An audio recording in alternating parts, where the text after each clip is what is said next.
The Bengaluru Beautician Women Trust held a press meeting in Bengaluru demanding respect and recognition from the government. They discussed 5 problems and demanded that the government give them a certified beautician card so their parlors are certified and recognized.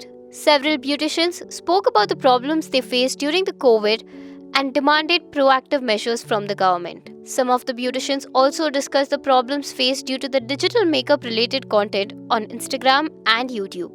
They stated that content creators are not certified and lack the technical training, and viewers who start their services after learning from digital spaces don't understand the different nuances of makeup and providing services as per skin conditions. They have submitted a memorandum to the government with their demands. ನಮಗೆ supportive ಆಗಿರಬೇಕು sir ಸರ್ಕಾರ. Plus ಅದೇ ನಮಗೆ ಅಂತ ಒಂದು card, ಇವಾಗ ಎಲ್ಲರಿಗೂ card ಅಂತ ಮಾಡಿದ್ದೀರಾ, ಆ ಥರ ಕಾರ್ಡು. ಮತ್ತು ನಮ್ಮ ಮಕ್ಕಳಿಗೆ ಒಂದು ಏನನ್ನ ಇವಾಗ ಒಂದು ಕಾಲೇಜಸ್ ಸೀಟ್ ಸಿಗಬೇಕು ಅಂದರೆ ಲಕ್ಷಾಂತರ ರೂಪಾಯಿ ಕೇಳ್ತಾರೆ. ಒಂದು 50% ಡಿಸ್ಕೌಂಟು ಯಾವ ಕಾಲೇಜಗನಾಗಲಿ. ನಮಗೂ ಒಳ್ಳೆ ಕಾಲೇಜಲ್ಲಿ ಓದಿಸ್ಬೇಕು, ಬ್ಯೂಟಿಷಿಯನ್ ಮಕ್ಕಳಿಗೆ ಒಂದು ಆಸೆ ಇರುತ್ತೆ, ಅದೊಂದು ಸರ್. ಮತ್ತು health card sir, health card ಏಕೆಂದರೆ ಲಕ್ಷಾಂತರ ರೂಪಾಯಿ ಕಟ್ಟೋಕ್ಕಾಗಲ್ಲ ಸರ್. ಏಕೆ ನಾವು ದುಡ್ದು ನಾವು ಇದು ಮಾಡೋಕ್ಕಾಗಲ್ಲ.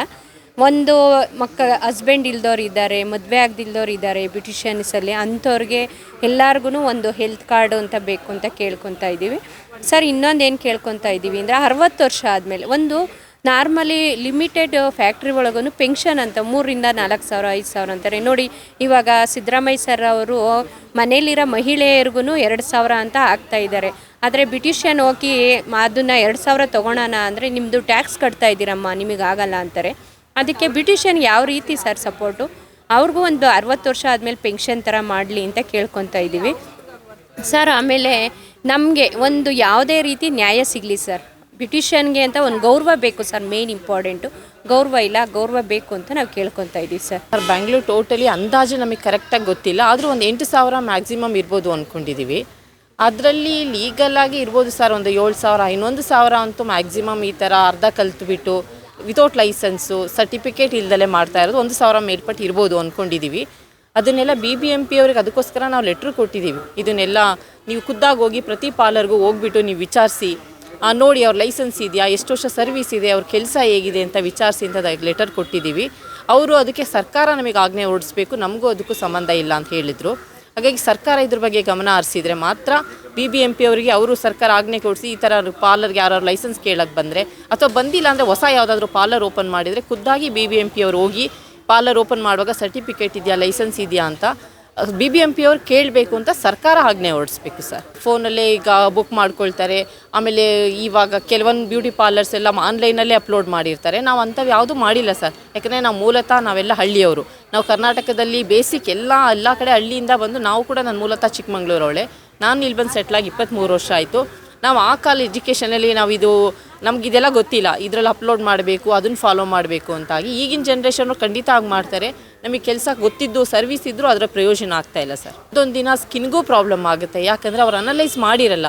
ಜಸ್ಟ್ ಯೂಟ್ಯೂಬಲ್ಲಿ ನೀವು ಹಚ್ಚಿ ಮಾಡಿ, ಅದ್ರ ಒಳಗಡೆ ಪ್ರಿಪ್ರೇಷನ್ ಬೇಕಾದಷ್ಟಾಗಿದೆ. ಒಂದು ಬ್ಲೀಚ್ ಆಗಿರುವಾಗಲಿ, ಫೇಶಿಯಲ್ ಆಗಾಗಲಿ, ಯಾವ ಸ್ಕಿನ್ನಿಗೆ ಯಾವ ಮೇಕಪ್ ಮಾಡಬೇಕು ಅಂತ ತುಂಬ ಪ್ರಿಪ್ರೇಷನ್ ಇದೆ. ಜಸ್ಟ್ ಯೂಟ್ಯೂಬ್ ಮಾಡಿ ನೋಡಿ ಮಾಡ್ಕೊಳ್ಳೋಂಥ ಕೆಲಸ ಇದಲ್ಲ ಸರ್. ಆದರೆ ಈಗಿನ ಯಂಗ್ಸ್ಟರ್ಸ್ಗಳಿಗೆ ಅರ್ಥ ಆಗ್ತಾ ಇಲ್ಲ.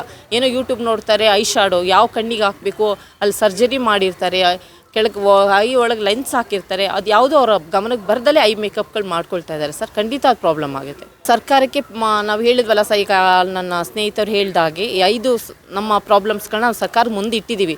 ಸರ್ಕಾರ ಒಂದು ಪಕ್ಷ ನಮಗೆ ಆ ಆದ್ಯತೆ ಕೊಟ್ಟಿಲ್ಲ ಅಂದರೆ ಕರ್ನಾಟಕದಂತೆ ಎಲ್ಲ ನಮ್ಮ ಬ್ಯೂಟಿಷಿಯನ್ ನಮ್ಮ ಟ್ರಸ್ಟಲ್ಲಿ ಆಲ್ರೆಡಿ ಈಗ ಒಂದು 500 ಎಲ್ಲ ಇದ್ದೀವಿ. ಇನ್ನು ಹೆಚ್ಚು ಎಲ್ಲರೂ ಸೇರಿ ಹೋರಾಟ ಮಾಡಬೇಕು ಅಂತ ನಿರ್ಧಾರ ಮಾಡಿದ್ದೀವಿ. यूट्यूब आए जब से हम लोग को बहुत मार पड़ रहा है. मेरा 20 साल का सर्विस है मेरा, मगर 20 साल का सर्विस कुछ प्रयोजन नहीं है सर. यूट्यूब देख रहे हैं लड़की लोग, यूट्यूब देख के काम कर रहे हैं. मगर मेरा पार्लर में सर 2-3 साल हो गए, 3 साल से एक ब्राइडल मेकअप आया नहीं. यूट्यूब देख रहे हैं, सीख रहे हैं और उन लोग बाहर जाके काम कर रहे हैं सर. इसीलिए हम लोग को बहुत तकलीफ हुआ है। कोविड टाइम में सर हम लोग को कोई पहचाना नहीं, ब्यूटिशियन करके कोई पहचाना नहीं, कोई हम लोग को सहाय नहीं किया है, कोई हम लोग को कुछ रेशन का भी हम लोग को बहुत देने वाला कोई नहीं था और मुश्किल बहुत हुआ है। दुकान का सब भी रेंट, शॉप का रेंट बनने के लिए तकलीफ हुआ है। हमने ज्वेलरी कितना, मेरा बदन पे कितना ज्वेलरी था सब भी वो बेच को हम लोग रेंट बंधा है। बहुत तकलीफ हुआ सर, हमारा कोविड टाइम से बहुत तकलीफ हुआ है। Subscribe to Daily Salah Digital for more such updates.